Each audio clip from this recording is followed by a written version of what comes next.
bangsa ini bisa dimarahi oleh Tuhan. Demikian kata Wakil Ketua MUI.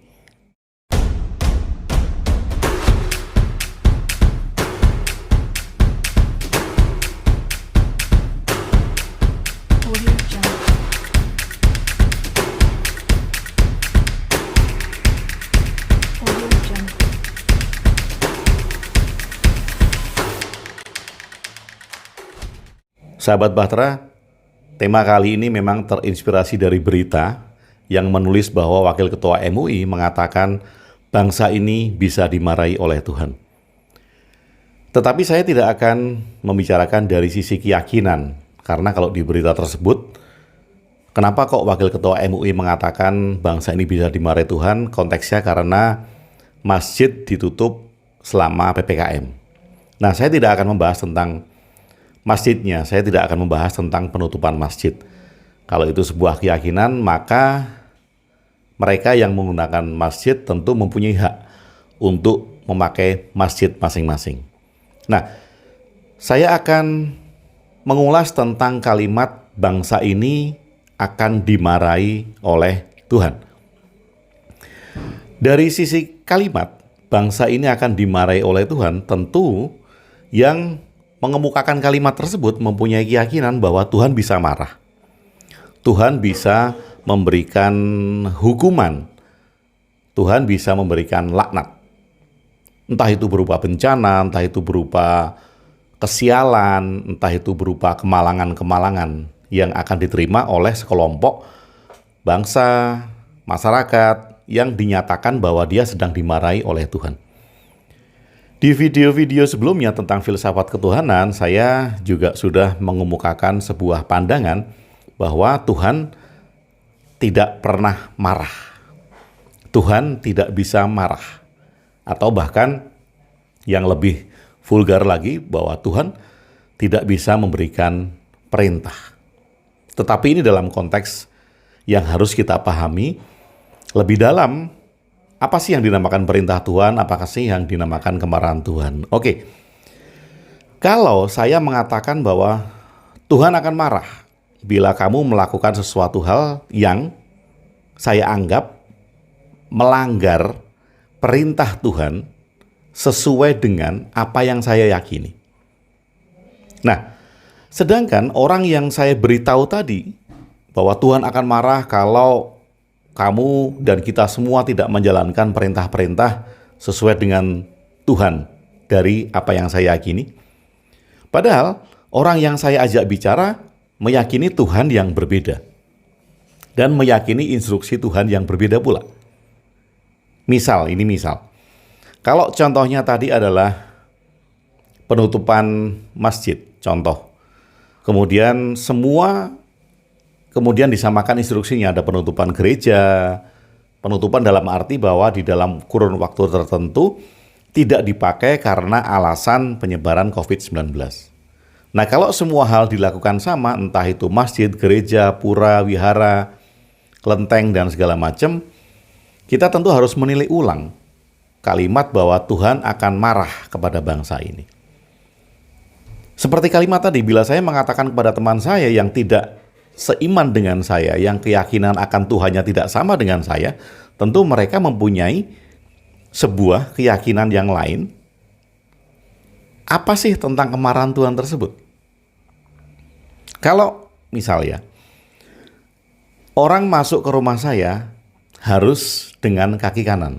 Ini contoh. Karena apa? Karena itu yang diinstruksikan oleh Tuhan saya.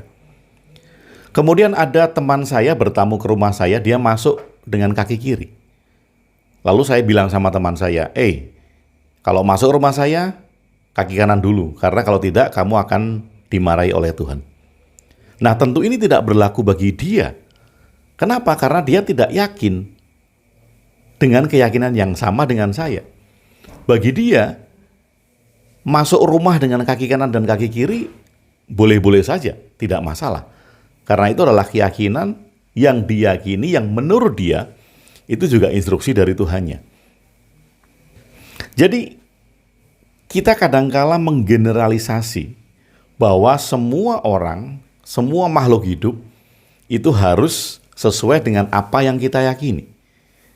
harus sesuai dengan instruksi Tuhan yang saya yakini. Nah, kalau demikian, ini akan bisa menjadi sebuah senjata dalam tanda kutip untuk memberikan sebuah dogma di mana seseorang akan bertindak dengan tindakan-tindakan yang tidak masuk akal. Contoh, ada instruksi Tuhan yang membolehkan Anda bermusuhan dengan orang-orang yang berbeda keyakinan dengan Anda. Atau bahkan mungkin dihalalkan Anda membunuh orang-orang yang bermusuhan dengan Anda dengan berbeda keyakinan. Nah, tentu dogma seperti ini dalam konteks waktu tertentu, dengan situasi tertentu, ini dibutuhkan. Sangat dibutuhkan. Kenapa? Kalau di dalam konteks orang yang dijajah, kemudian sekelompok masyarakat yang dijajah ini harus bangkit, maka si pemimpin ini harus mematikan akal logis dari pengikutnya. Harus mematikan area logis dari pengikutnya sehingga dia bisa tumbuh untuk berjuang di dalam penindasan tersebut. Dalam situasi tertentu saya katakan tadi. Jadi kalau dikatakan apakah sebuah dogma itu diperlukan? Diperlukan dalam konteks waktu dan situasi tertentu. Jadi kita tidak bisa menyamaratakan, menggeneralisasi bahwa sebuah dogma yang pernah ada di masa lalu itu akan berlaku sepanjang masa. Kenapa? Karena akan ada oknum-oknum tertentu yang mencoba membuat atau mengartikan kembali dogma itu sesuai dengan kepentingannya, padahal situasi dan waktunya tidak membutuhkan hal itu.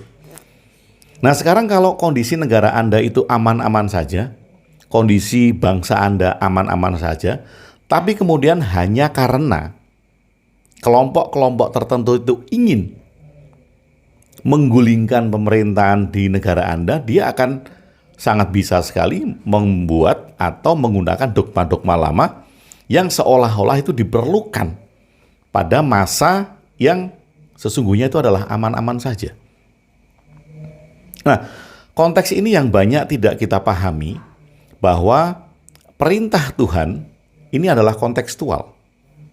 Kontekstual. Kalau dia adalah kontekstual, dia harus diredefinisikan kembali. Dia harus ditafsirkan kembali sesuai dengan zaman-zaman yang ada. Atau bahkan akan turun perintah-perintah Tuhan baru sesuai dengan konteks, situasi, kondisi, dan waktu yang ada saat itu. Jadi kalau bagi saya kalimat bangsa ini akan dimarahi oleh Tuhan, bagi saya dari sisi kalimat ini menjadi sebuah keyakinan yang digeneralisasi. Padahal tidak semua umat, tidak semua orang di negeri ini mempunyai keyakinan yang sama atas Tuhan dan perintah Tuhan. Jadi hal ini tidak akan berlaku, keyakinan yang satu tidak akan berlaku kepada keyakinan yang lain. Dan keyakinan yang lain juga tidak akan berlaku kepada keyakinan yang lain. Kecuali ada sebuah nilai-nilai universal. Apa itu nilai-nilai universal? Kalau memang situasi dan kondisi membutuhkan penutupan semua area, tidak terkecuali adalah tempat ibadah, situasi dan kondisi, maka kemudian ini adalah nilai universal. Di mana nilai universalnya? Untuk kesehatan dan untuk kemakmuran bersama. Ini adalah nilai universal, bukan masalah keyakinannya. Lah kemudian, kalau kita melihat bahwa Tuhan akan marah lebih besar di mana? Di Indonesia atau di Arab Saudi? Di Arab Saudi hanya membuka kuota haji dengan batas-batas tertentu. Kalau kita pikir dengan logika yang sama, lebih marah mana Tuhan? Di Indonesia atau di Arab Saudi? Kalau dengan logika yang sama, nah maka kemudian kita kadang menggunakan logika-logika yang tidak tepat dalam konteks-konteks yang tidak tepat juga. Kalau kemudian Tuhan marah, Anda boleh saja tidak sesuai dengan pemahaman saya karena akan banyak orang yang tidak sesuai dengan pemahaman saya. Dan mungkin Anda bisa komen di video ini dengan bahasa Anda sendiri. Kalau Tuhan pernah marah, coba tolong tunjukkan. Kapan Tuhan pernah marah? Di mana kemarahan Tuhan itu? Apakah ada bukti bahwa Tuhan pernah marah? Kalau Anda kemudian mengatakan bahwa Tuhan marah dengan adanya bencana, ada gunung meletus, ada tsunami, ada banjir bandang, ada tanah longsor, itu tandanya Tuhan marah. Bagi saya itu bukan bukti bahwa Tuhan marah. Mengapa? Karena hal-hal yang secara alami terjadi yang kita anggap itu sebagai bencana, itu merupakan sebuah fase dari perputaran alam itu sendiri, dan ada sebagian besar karena ulah kita manusia. Kita tidak bisa menjaga lingkungan, kita tidak bisa menjaga pohon yang tumbuh, kita menebang pohon sembarangan, kita membangun rumah di tempat-tempat atau perumahan itu dibangun di tempat-tempat resapan air yang harusnya tidak ada bangunan. Ya tentu saja kita akan banjir. Tentu saja akan terjadi tanah longsor. Tentu saja akan terjadi bencana-bencana kebakaran karena kita lalai. Itu karena ulah kita sendiri, bukan karena kemarahan Tuhan. Lalu bagaimana dengan tsunami? Kita sudah tahu bahwa bumi ini mempunyai lempeng-lempeng yang akan bergeser dan bergerak. Itu sudah sejak ratusan tahun yang lalu. Dan setiap kali lempeng itu bergerak, dia akan menyebabkan gempa yang besar, dan bila gempa itu besar akan berpotensi menaikkan laut dan menjadi tsunami. Yang jadi masalah adalah kita sebagai manusia tidak melihat itu atau tidak belajar dari fenomena itu dan membangun rumah yang areanya adalah area dari gelombang tsunami. Pantai diuruk dijadikan perumahan. Perumahan-perumahan juga berada di deretan-deretan tepi pantai. Yang kita tahu di situ ada lempeng, ketika dia bergerak menimbulkan gempa dan menimbulkan gelombang yang tinggi yang bisa menyapu daerah-daerah pinggir pantai. Salah siapa? Salah manusia sendiri. Apakah Tuhan marah? Bagi saya tidak. Karena ini peristiwa alami. Tsunami alami, gempa bumi alami, gunung meletus alami, gunung akan menjadi longsor bila tidak ada tumbuhannya alami, ya salah sendiri ditebang. Alasan apa lagi yang akan kita pakai sebagai istilah kemarahan Tuhan? Bagi saya Tuhan tidak pernah marah. Kalau kita meyakini Tuhan marah dan ada yang meyakini Tuhan marah, hal ini sangat bahaya sekali karena kalimat ini bisa dipolitisasi untuk menggerakkan emosi sebuah masyarakat, sebuah golongan, sebuah kelompok atas dasar perintah Tuhan. Dan sekali lagi, apakah dogma tentang perintah Tuhan ini tidak bagus? Bagus. Bagi saya bagus secara kontekstual karena itu diperlukan untuk situasi, waktu, dan kondisi yang tepat. Sahabat Bahtera, kita selayaknya berpikir dengan jernih akan hal-hal tersebut atau kemudian menggali lagi apa yang dimaksud dengan perintah Tuhan, kemarahan Tuhan, instruksi Tuhan. Bila kita memahami lebih dalam tentang itu dan kita tidak menyalahkan Tuhan atas semua situasi yang sedang terjadi saat ini. Dan kita tidak mengatakan bahwa Tuhan sedang mencoba kita, Tuhan sedang menghukum kita dengan penyakit yang wabah penyakit yang tidak selesai sampai sekarang. Kita tidak akan mengatakan demikian. Karena apa? Karena kita tahu bahwa semua hal kita lakukan dan semua hal berdampak kepada kita atas kelakuan kita. Mungkin saja pembangunan senjata-senjata mutakhir, pembangunan gedung-gedung yang menyebabkan ozon semakin menipis, pemanasan global meningkat, Ini menyebabkan banyak hal, termasuk virus-virus yang mungkin sudah lama terkubur, tetapi tidak mati, hanya dorman, hanya tidur. Dan karena itu maka kemudian dia bangkit kembali, dia hidup kembali. Salah siapa? Salah manusia.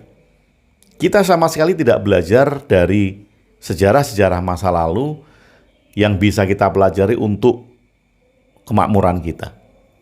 Tetapi mudah-mudahan dengan berkembangnya kehidupan, kita semua sadar bahwa semua hal yang hadir, yang kita hadapi saat ini adalah karena tindakan kita sendiri.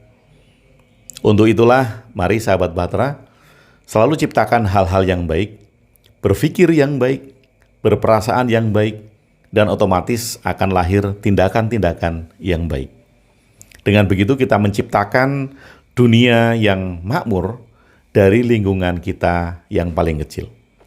Kita tidak akan bisa mengubah dunia yang besar, kita tidak akan bisa mengubah lingkungan yang besar, selama kita tidak mengubah diri kita sendiri. Mulai saat ini, dengan berpikir yang baik, berperasaan yang baik, dan melahirkan tindakan yang baik, setidaknya kita sudah merubah diri kita sendiri ke arah tindakan-tindakan yang baik. Sehingga kita tidak menyalahkan Tuhan atas segala hal yang terjadi dalam hidup kita. Terima kasih sudah bersama saya Agung WB di Ruang Diri. Salam cinta dan bahagia.